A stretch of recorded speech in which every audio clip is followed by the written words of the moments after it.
think my partner and I provide a role model for our children. They definitely know that their father loves their mother, and that their mother loves their father. We're very loving.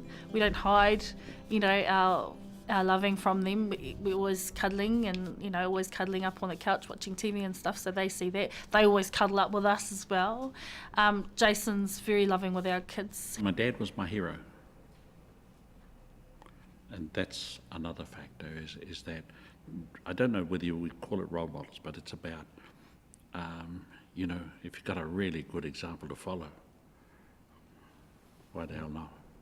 Well, we were fortunate enough to have parents who oozed unconditional love. And surrounded by uncles and aunts who were exactly the same. So I'm not saying that we did anything special. What I'm saying is that our upbringing was there's a lot of love in that upbringing. This morning, I took my young mokopuna to Kohangareo, and he wanted to afi papa, and so he wanted to hug me, and I thought, gee, that was beautiful. And then while we were leaving home, my wife and I got him ready and breakfast and that, because my son's staying with us, him and his partner. They're off to work. And we're getting him ready, and he turns around to my wife and his grandmother and says, "I love you, Nana." Well, those are melting moments, that you just treasure.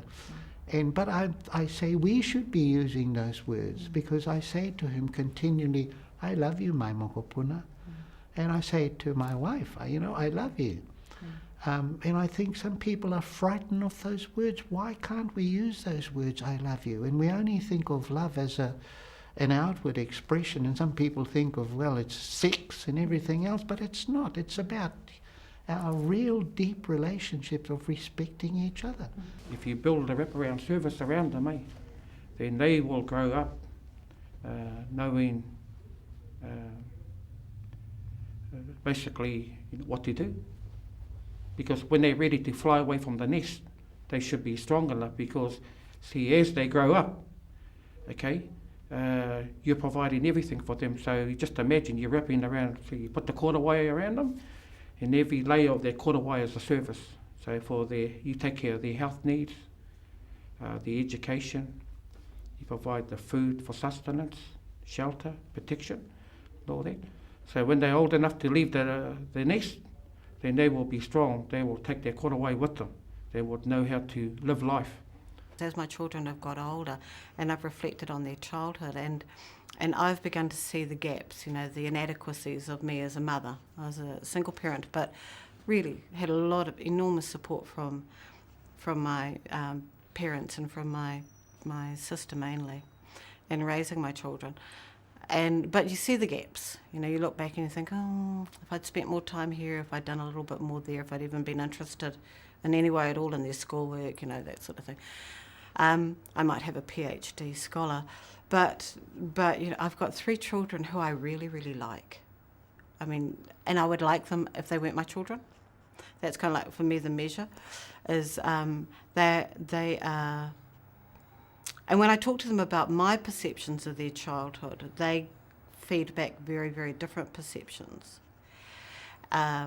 One of the things that they fed back was that my mum, when she was, mad at us, she just didn't let up.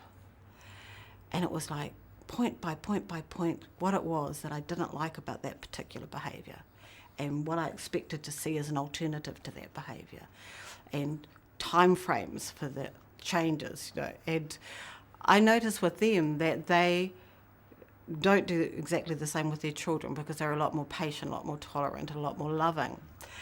But each generation looks like we're getting better and better as parents, and I love it. I love the way my daughter is with my grandchildren, and I love the way my son is with my grandson, and it's the gaps that I'm seeing as a parent when I reflect back on raising my children are the things that they are filling now as practicing parents, as practicing young parents. Hoki wairua, pai pi.